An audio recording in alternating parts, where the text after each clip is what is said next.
You join me with a motherboard, and the observant amongst you might say, wait a minute, this is an AM4 board, a pretty modern one. What is it doing in a retro video? Now, you'd be correct, this is a build we did 2 years ago when the board was brand new. Today it's back and we're going to do something completely different with it. And for that I need to turn off my machine because we're going to be needing bits from it.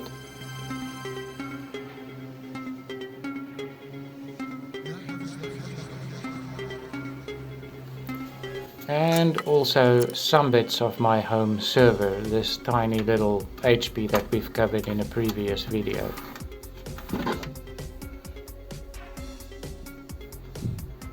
So to give a basic overview of what we are working with, we have the motherboard and my two computers, the HP Elite Desk Mini, which is my home server using a Ryzen 3 2200G Pro processor, and my main machine in the fancy Cooler Master case with components of, we're only interested in a few of them. So let's see what we're going to do here. We are going to take the Ryzen 3 processor because the BIOS on this board is so old. That is the only processor I have that it will support with the version currently on it, and then power it with the power supply from my main machine, as well as give it some RAM from my machine. So hopefully if it then boots, we can update the BIOS to the latest version, and then removing the flash drive and our Ryzen 3 processor, it should hopefully take my 4750G, in which case we can build this into a nice PC. Now I was thinking retro, but let's see how this pans out. We're ready to go. We do need one more bit. Cooling. This will do nicely. Here's the little HP completely torn apart, every bit that can be out, well, except the RAM is still there.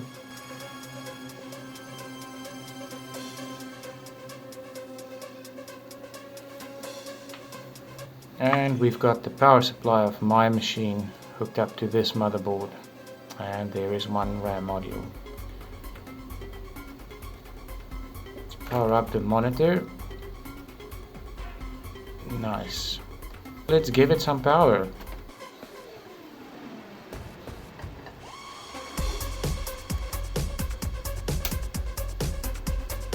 I do like this nice orange glow that the motherboard has.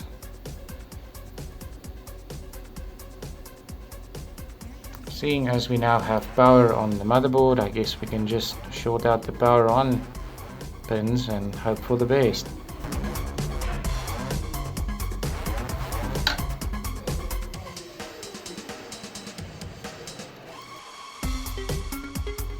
Nice.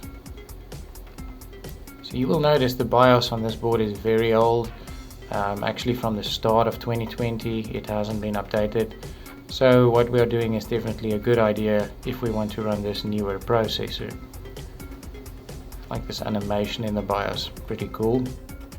But let's go to my favorite menu, Tool, something I can relate to, and fire up the Easy Flash program. So on the day I recorded this video, they released the latest BIOS for the new 5800 X3D processor, so very good to see support for these old boards carrying on. We're gonna flash it or not? Yeah, why not? So there it goes. This was a very slow flash process, but I guess it's gotta run.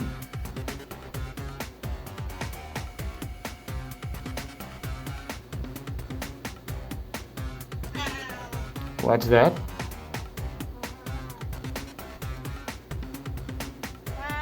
Yes, it's flashing as fast as it can. So check this out. This has got to be one of the noisiest UPSs there is, and it's a worthwhile distraction while you're flashing BIOS. Eventually the flash completed, and you can see there the latest version is running with our 2200G processor. So with that out of the way, let's dust off the last bits of Ryzen 3 still stuck to this socket.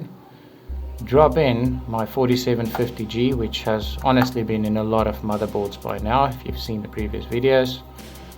Remove a bit of heat paste around that edge. Plop on some new heatsink or heat paste. This is the blob size it makes. And mount the cooler.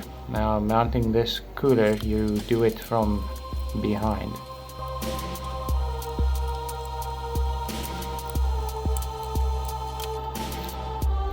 There we go, mounted from behind like a pro. Let's give it some power, some RAM, short out the pins and see if this board will fire up with our Ryzen 7 processor. And eventually, there it is. Now that we've got this board running with the processor, we can carry on with our retro build. Are we going to use the case from the previous AM1 video? No, too ugly. I was considering a new case with power supply, but that's not retro at all. And then I saw this. This is as retro as it gets, complete with CRT monitor. So if you'd like to see this AM4 running on a CRT monitor, then you're going to have to watch the next video. Thanks for watching.